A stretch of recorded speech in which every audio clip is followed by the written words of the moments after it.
start taking time to reflect again on one of the poems from my book, Embracing Now.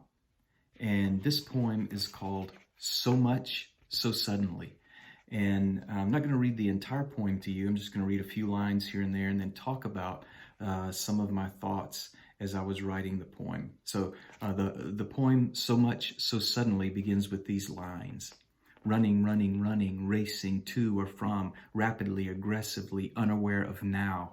A thought, another thought, a mood, another mood. So much, so suddenly, rushing from a something to another something.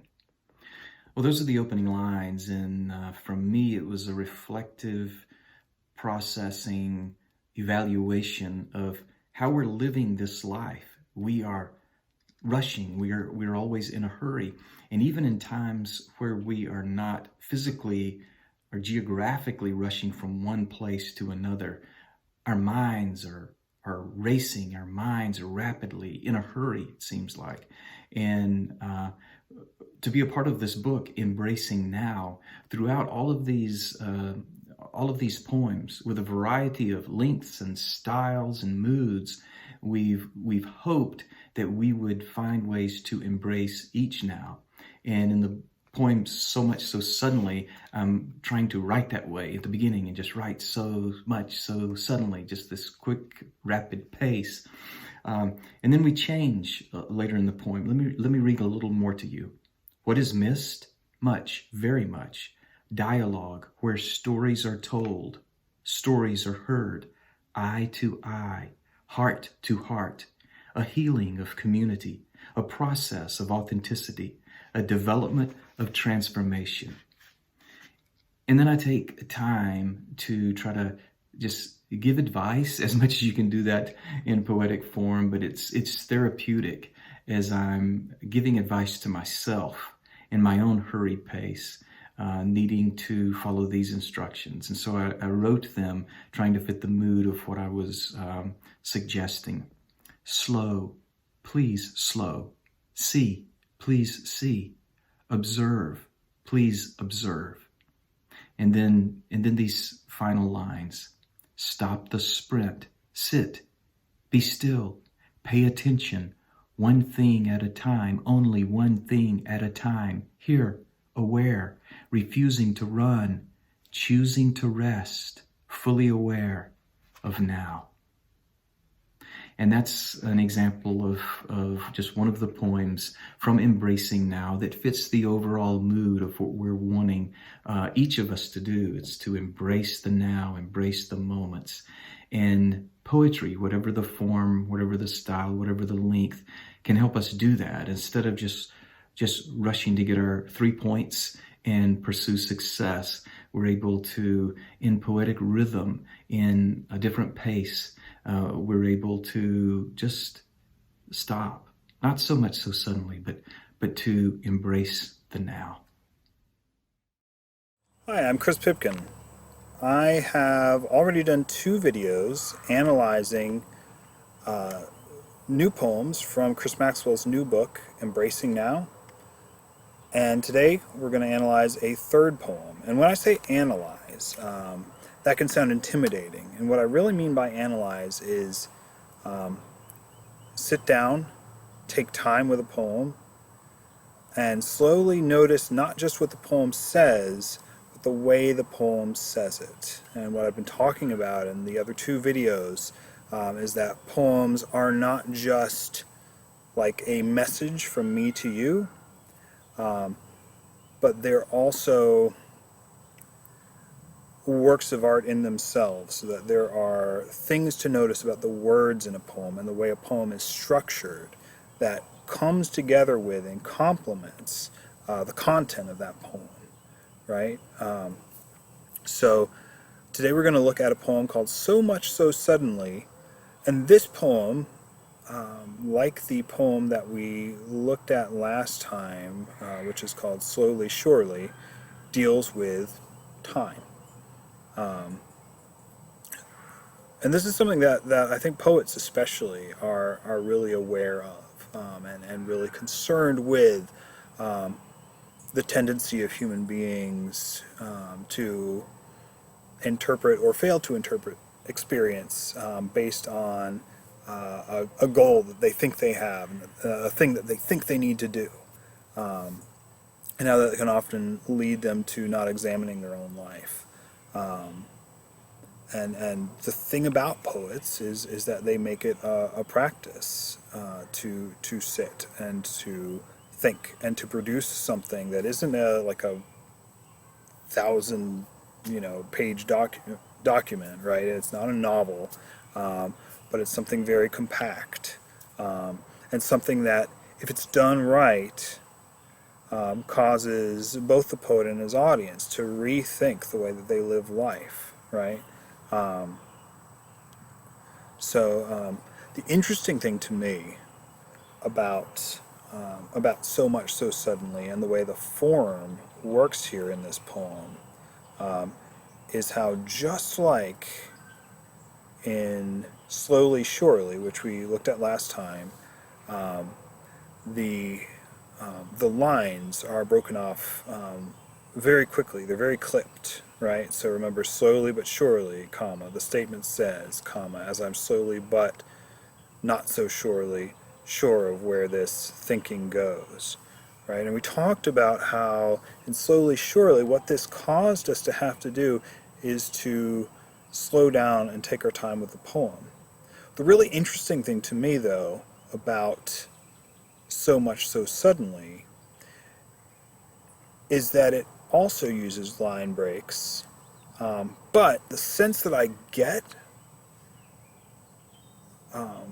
from the poem and from the way it uses line breaks is of a kind of breathlessness, as of a fast-paced rather than a slow pace. And what I'm trying to figure out is this just because subliminally I'm hearing words like so much so suddenly, we're going from one thing to another thing to another thing, and I'm then sort of twisting the form of the poem in my mind, not necessarily twisting, but understanding the form of the poem based on the content, right? Based on the content about things being fast-paced, or if there's something structurally that's being done here, grammatically that's being done to cause it to seem fast. So with that in mind, let's read So Much So Suddenly. Running, running, running, racing to or from, rapidly, aggressively, unaware of now, a thought, another thought, a mood, another mood, so much so suddenly, rushing from a something to another something, emphatically urgent, but forgetting why, turning from and toward, a quick cascade of casualties, unnoticed because of more hurried thoughts, unaware of reality, this reality, of a word, of a face, of a choice, of a place, invisible truth, unheard conversations, beside, near. What is missed? Much, very much. Dialogue, where stories are told, stories are heard, eye to eye, heart to heart, a healing of community, a process of authenticity, a development of transformation. Slow, please, slow. See, please, see. Observe, please observe. Stop the sprint. Sit, be still. Pay attention. One thing at a time, only one thing at a time. Here, aware, refusing to run, choosing to rest, fully aware of now.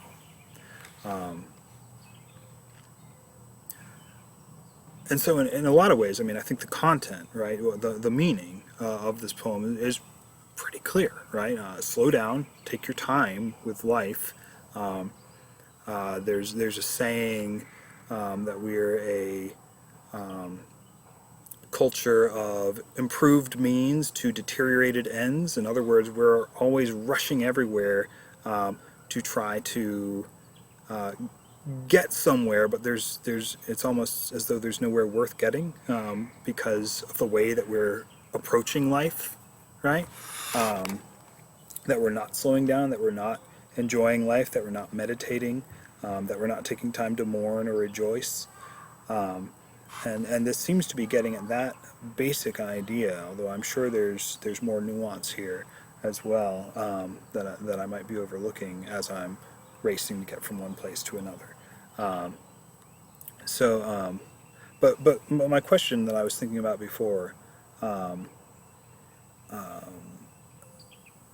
about whether this sense of hurriedness that we get from the poem itself, is it coming from our own understanding of what the poem's about, or is it coming from something that Chris Maxwell is doing grammatically or formally here?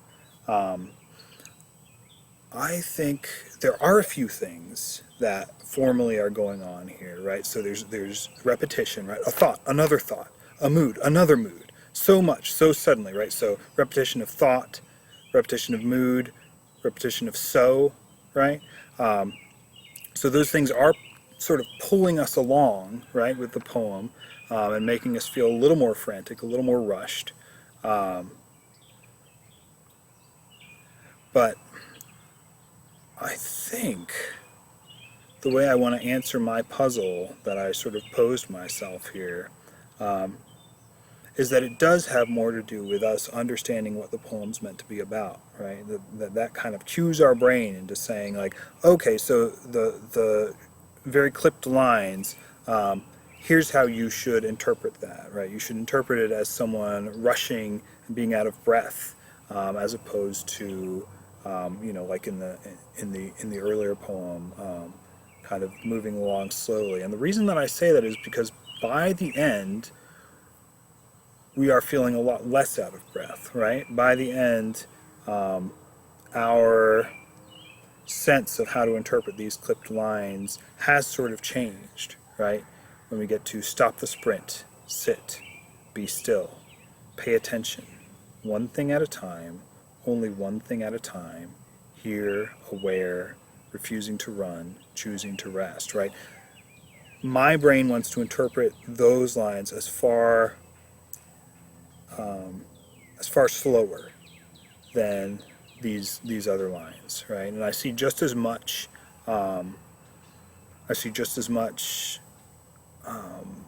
punctuation in most of these lines, and many of them are just as short.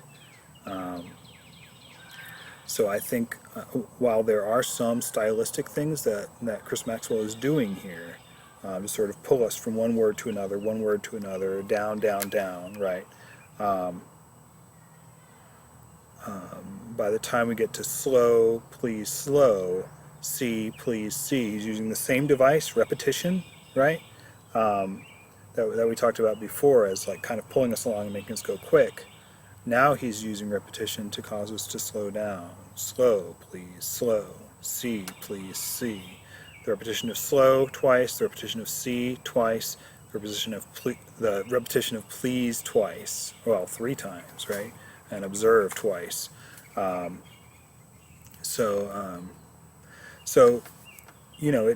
it goes to show that in poetry,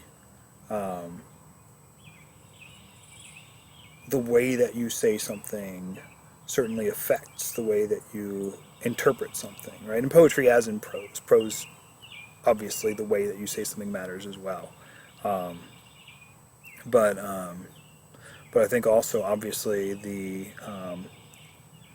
the other side of that is true as well, right? That the way that we are understanding the structure of a poem is always going to be informed by the denotative meaning, right? The content of the poem, of what it's actually saying. So if you have other ideas, if you disagree, then great. Please say so in the comments below, and make sure to check out Chris Maxwell's new book, Embracing Now.